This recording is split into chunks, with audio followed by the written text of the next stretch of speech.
Mesdames, Mesdemoiselles, Messieurs, bonsoir et bienvenue à votre 21h30 de ce samedi 16 août 2014, les principaux titres du journal. Un retour à Nouakchott, celui du président de la République, c'était en début de soirée, il vient de France où il a participé au 70e anniversaire du débarquement en Provence, un anniversaire commémoré donc hier en Provence à Toulon. Et puis une session ministérielle à Nouakchott, la troisième des ministres de l'Environnement de l'Agence de la Grande Muraille Verte. Une session ministérielle dont les préparatifs vont commencer demain. Une inquiétude, celle de la communauté internationale face à l'ampleur de la catastrophe humanitaire dans la bande de Gaza après l'agression israélienne. Voilà donc pour les titres, mais d'abord ce message de félicitations adressé par le président de la République à son homologue indonésien à l'occasion de la fête nationale de son pays. Dans ce message, M. Mohamed Abdelaziz assure M. Susilo Bambang Yudhoyono de sa bonne volonté d'œuvrer pour que les relations de fraternité et de coopération unissant les deux pays se développent et se renforcent davantage dans l'intérêt des deux peuples frères.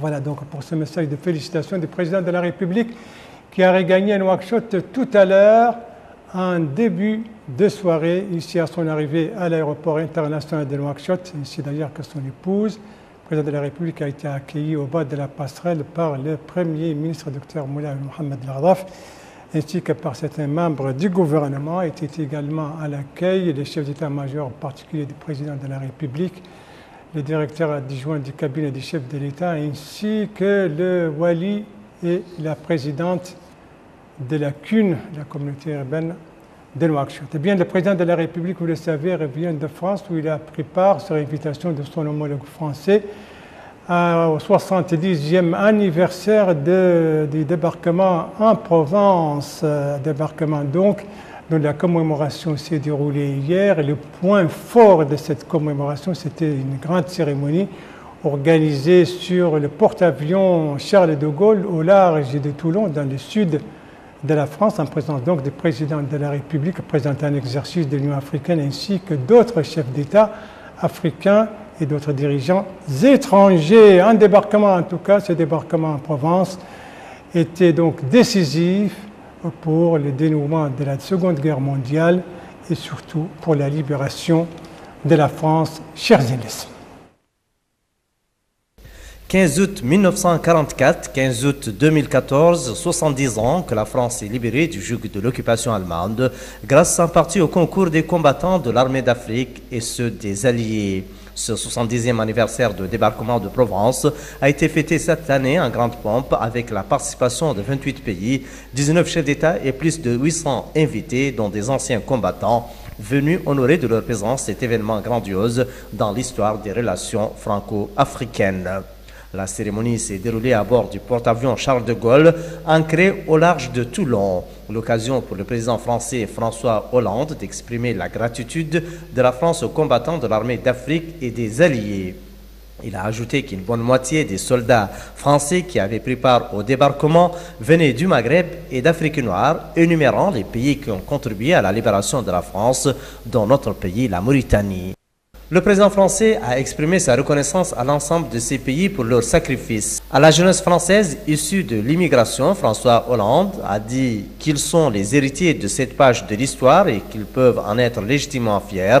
Depuis que la France existe, les Français n'ont pas les mêmes origines, n'ont pas la même religion, n'ont pas la même couleur de peau, mais ils forment la France, a dit le président français.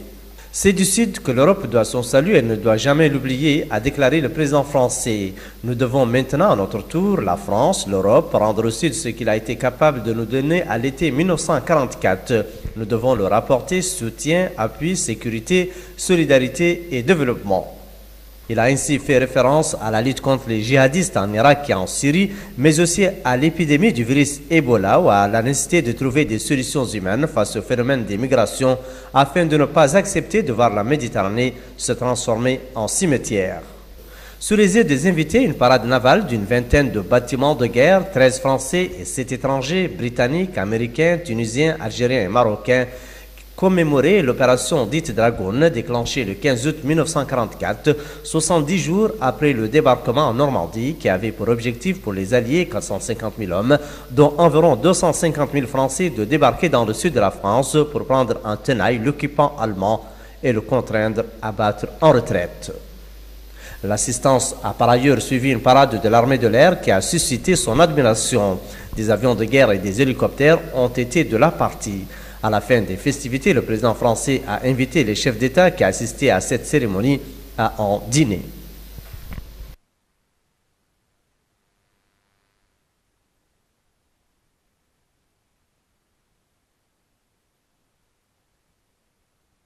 Voilà donc pour cette cérémonie qui s'est déroulée hier donc au large de Toulon, dans le sud de la France. Une page médicale dans ce journal avec d'abord ce communiqué du ministère de la Santé, un communiqué relatif à un cas de suspect d'Ebola dans la localité d'Ain Farba, au Hod El Gharbi. Il s'agit d'une Libérienne, mère d'une famille mauritanienne, qui est arrivée depuis une semaine dans cette localité d'Ain Farba. C'est ce que révèle le communiqué du ministère de la Santé rendu public. Donc, ce soir, communiqué qui précise que la femme en question ne présentait aucun signe de cette maladie lors de son arrivée en Mauritanie. L'intéressé, les médecins qui la soignaient et tous ceux qui étaient en contact avec elle ont été isolés, précise le communiqué du ministère de la Santé, communiqué qui dit que le ministère a dépêché aussitôt sur place une équipe spécialisée. Eh bien, cette équipe a constaté que l'état de santé de la malade s'améliore et qu'il ne s'agit peut-être pas d'un cas d'Ebola, conclut le communiqué du ministère de la Santé.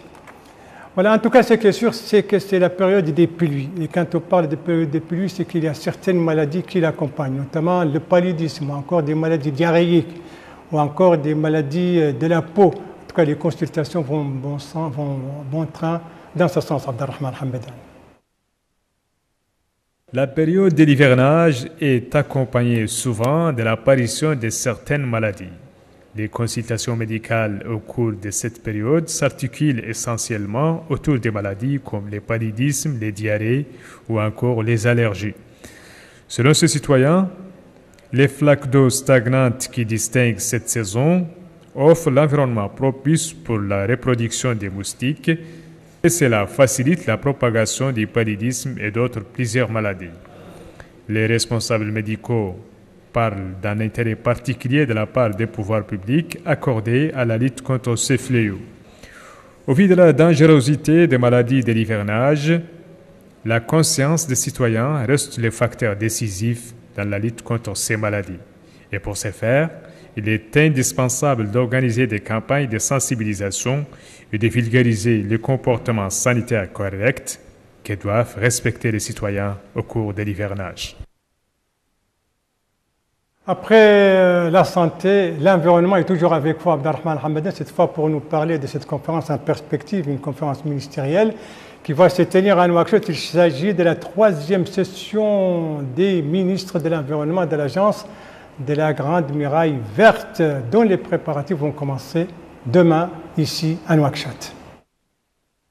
L'initiative de la Grande Muraille Verte est apparue en 2002 lors du sommet spécial de l'Union africaine tenu au Tchad à l'occasion de la Journée mondiale pour combattre la désertification et la sécheresse. Le concept s'est peu à peu transformé en une mosaïque d'interventions destinées à relever les défis auxquels sont confrontées les populations du Sahel et du Sahara après la création de l'Agence panafricaine de la Grande Muraille Verte lors du sommet tenu en 2010 à la capitale tchadienne d'Amena avec la participation de 11 pays, à savoir le Burkina Faso, le Djibouti, l'Érythrée, l'Éthiopie, le Mali, la Mauritanie, le Niger, le Nigeria, le Sénégal, le Soudan et le Tchad.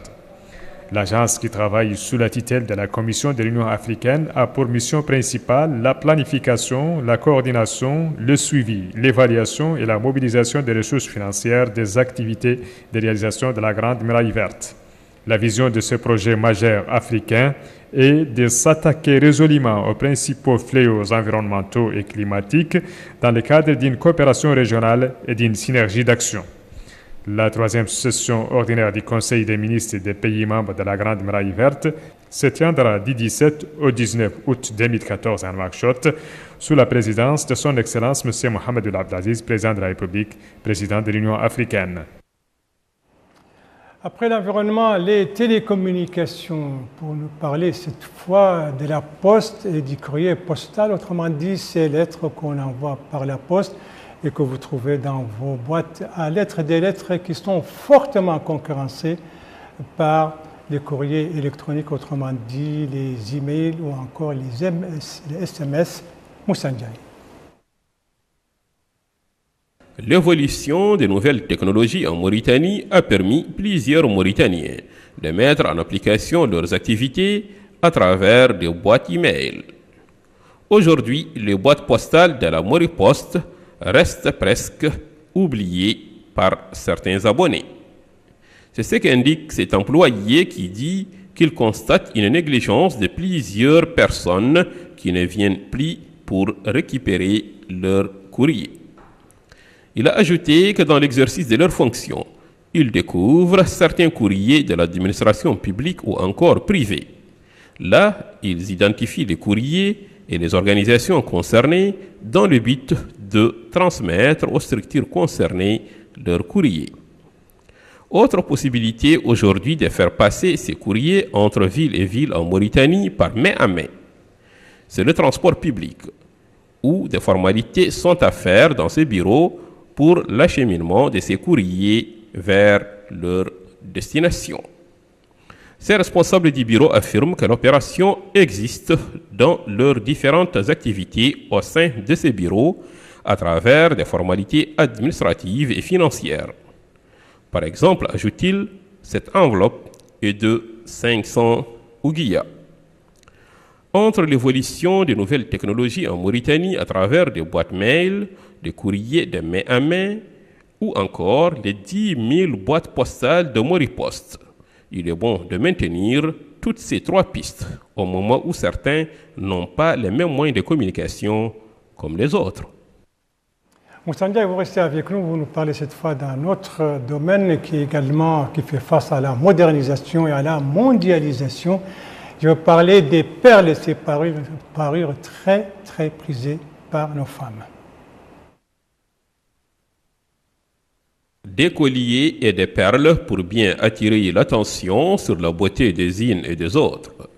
Une manière aussi de garder certaines coutumes, d'où l'importance de mettre l'accent aujourd'hui sur l'importance qu'accordent les femmes mauritaniennes aux colliers et aux perles que certains appellent le khreuz.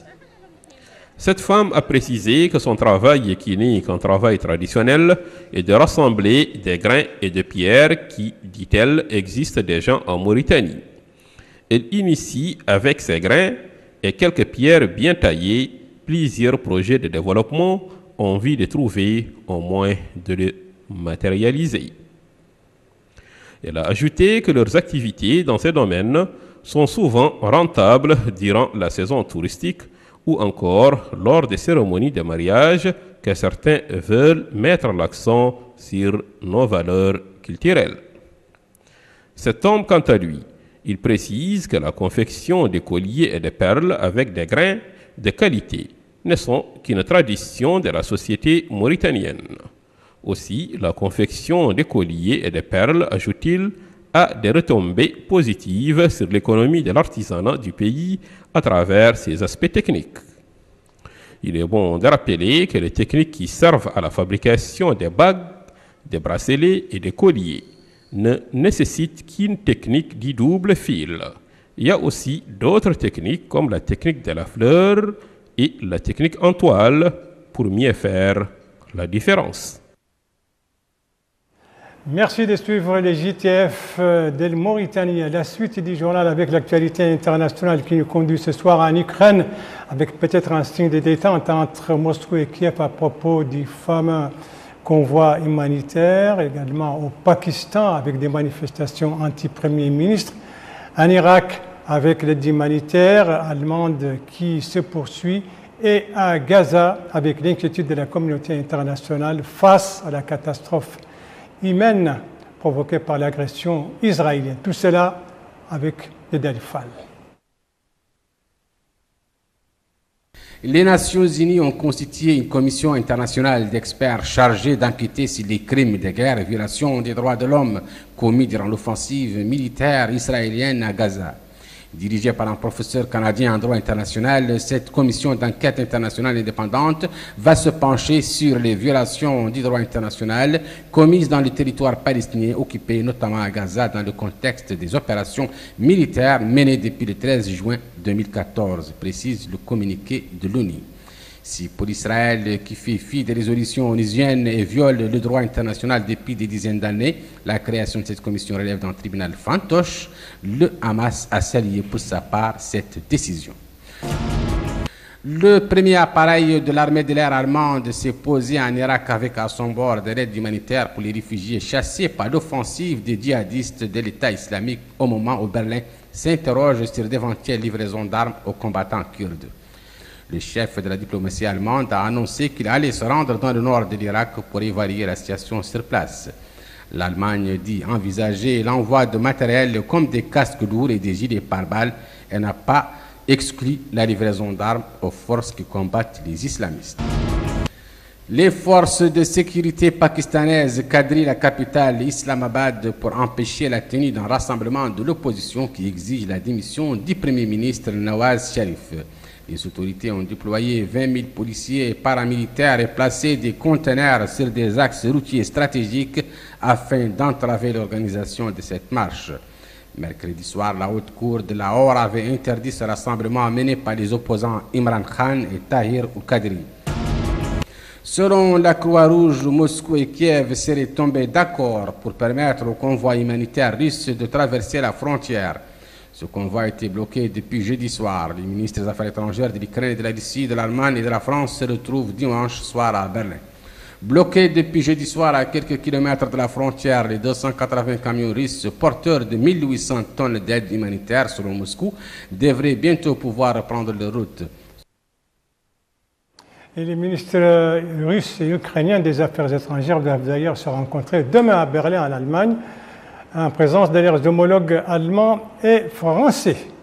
Voilà, ce journal est à présent terminé. Merci à vous, mesdames, mesdemoiselles, messieurs, de l'avoir suivi. Merci bien entendu aux équipes rédactionnelles et techniques qui ont participé à sa conception. Je vous en rappelle les principales informations. Le président de la République a regagné Nouakchott ce soir en début de soirée en provenance de France. La France lui a participé sur invitation de son homologue français à la commémoration du 70e anniversaire du débarquement en Provence, commémoration donc organisée hier. Le Nouakchott qui s'apprête à accueillir la 3e session du Conseil des ministres de l'Environnement de l'Agence de la Grande Muraille Verte, dont les préparatifs commenceront demain dans notre capitale. Et la communauté internationale exprime son inquiétude face à la catastrophe humaine, dans la catastrophe humanitaire dans la bande de Gaza après un mois d'agression israélienne. Voilà, les JTF reviendra demain à 19h et à 21h30. Vous serez en compagnie, suivant le planning des services, vous serez en compagnie de Moussa Ndiaye et Aminata Khan. Quant à moi, il ne me reste plus qu'à vous souhaiter une très bonne fin de soirée, une très bonne semaine et à vous donner rendez-vous, Inch'Allah, vendredi prochain aux mêmes heures, 19h, 21h30. Bonsoir.